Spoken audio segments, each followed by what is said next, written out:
Ayun mga kabukid, magandang hapon po sa ating lahat. Nandito naman po tayo.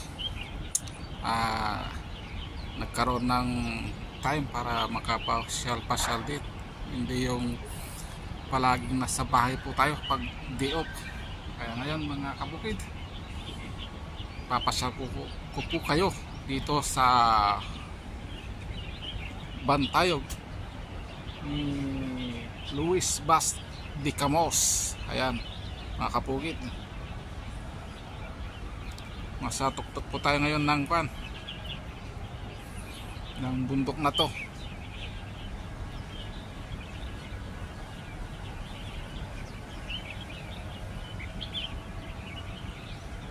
Ayan mga kabukid, bago lahat mag-intro muna po tayo.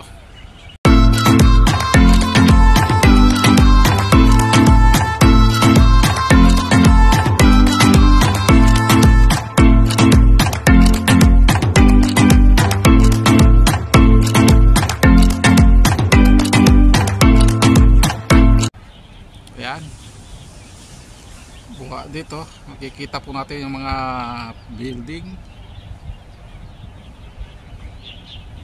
na nagtataasan, mga bundok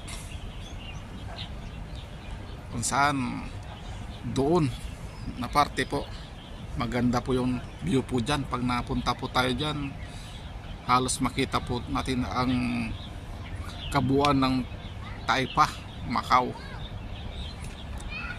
Ayan,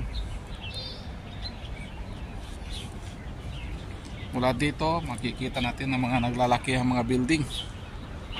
Yan po mga kabukid, medyo malalago na itong mga halaman dito kaya hindi natin masyado makita. Yan po, itong building na to, yan po yung Venetian Hotel. Napakaluwang yan mga kabukid. Pag napunta ko dyan sa loob, munti na akong mawala. Buti na lang mayroon pong kasama si kabukid. Yan, yung natatapon ng puno yan, yan po yung Galaxy Hotel. Yan mga kabukid. Tingnan natin tong hardin nila dito. Yan, ganda ng mga bulaklak na to. Di ko alam kung anong pangalan. Yan, mga carving ng mga halaman, talagang iniingatan nila. Nagaganda po, at lalo na po dito, against the light, halos hindi po makita ang view. Yan, kala mo magdadaan ka sa kwan. Yan mga kabukid, hagdan pababa, kala mo nasa Baguio Karine. Yung stand na mga puno sa kabulaklak. Yan po mga kabukid. Ay, super init ngayon po dito. Wrong timing yung punta ko, pang pamamasyal. Ang init. Yan po, ang ganda din ng pagkakatapat nitong hagdan na to. Tinapa din nila sa simbahan po nila. Ayan, tinapa dito sa Bantayog ni Luis Van Camos.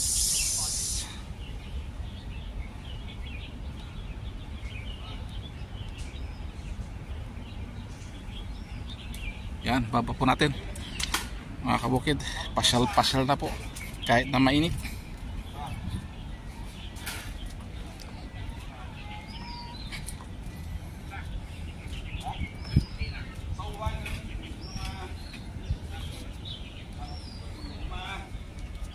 Ang ganda tong bulaklak.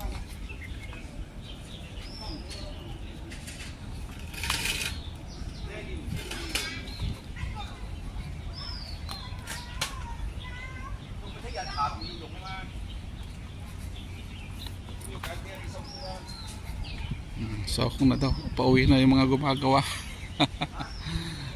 Pinag-uusapan na yung uwian. Yan.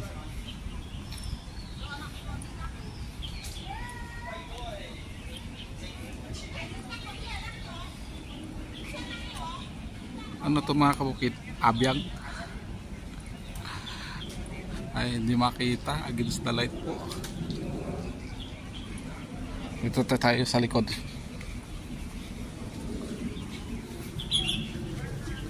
Ayun. Hindi makita.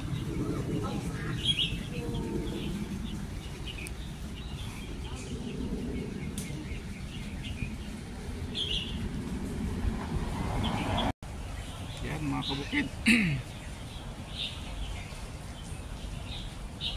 Tourist spot po ito. Nga lang yung dating maraming design po doon, mga halaman, mga bulaklak, mga kwan. Kung makikita nyo dati yung mga na-upload ko noon, magaganda mga bulaklak po ang nakalagay dyan. Ayan po walang nakalagay ngayon.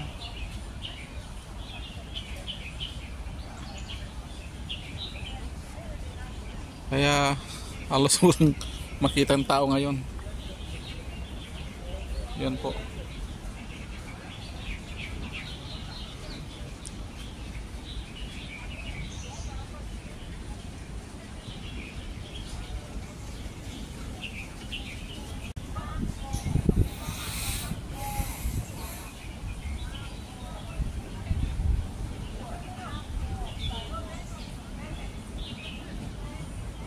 Ang gandang lilim po itong naroroonan po natin mga kabukid, kasi ang laking punong kahoy ang naglililim po dito.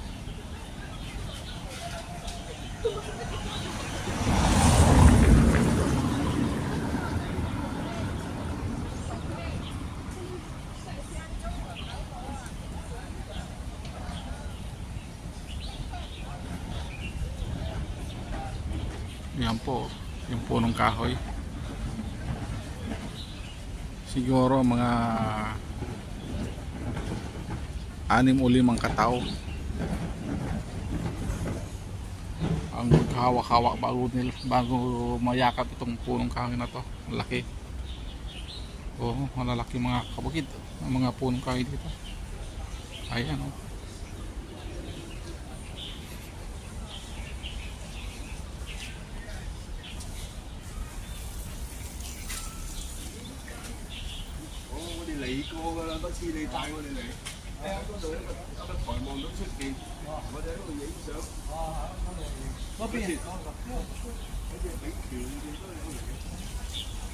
Yan.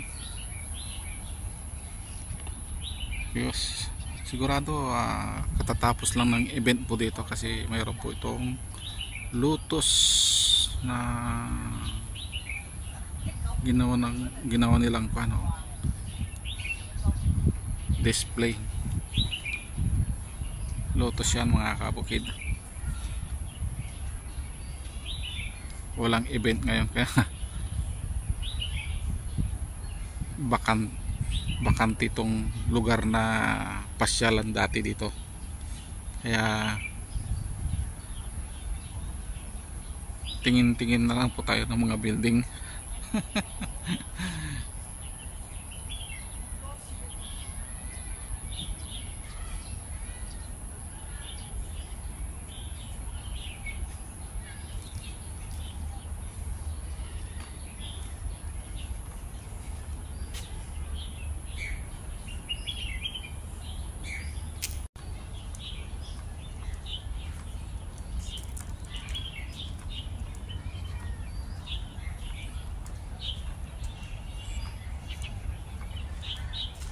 Puro huni ng ibon ngayon na maririnig.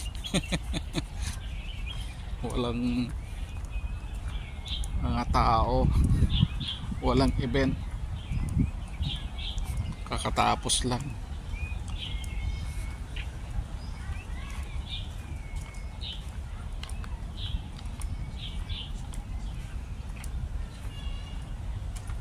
Yan po.